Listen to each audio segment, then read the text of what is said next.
Það er einhvern veginn góður sigur á Stjörnunni hérna á heimavelli, lítur að vera kátur?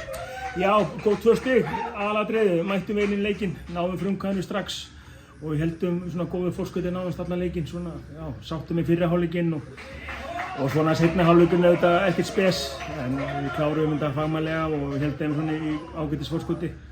Hefði viljað fá betri frammistöðu seinni en aðalatriði við fengum 2 stig og það sem til. Hvað vildur sjá meira í seinni? Mér fannst það svona bara að vera svolítið staðir og smá orkuleysir já, og bara margir einhvern veginn ekki alveg með þá og lélegar árásir og leiðir fljótt í sókninni og klaufuleg mistök varnarlega, þannig að það er bara slakara aðeins á, það er ekkert óeðlilegt.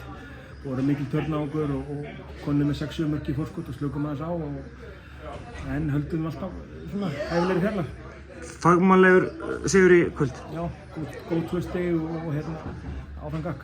Framundan FH Hafnarfjarðarslagur næstu veru, lítur að vera gríðarlega peppar í það? Já, ég bara, búinn að sakna þess, 5 ár síðan ég var í síðast og þetta er bara skemmtilegustu leikinni sem maður fer í og þetta verður bara ótrúlega gaman að mæta í Kaplakrika eftir viku.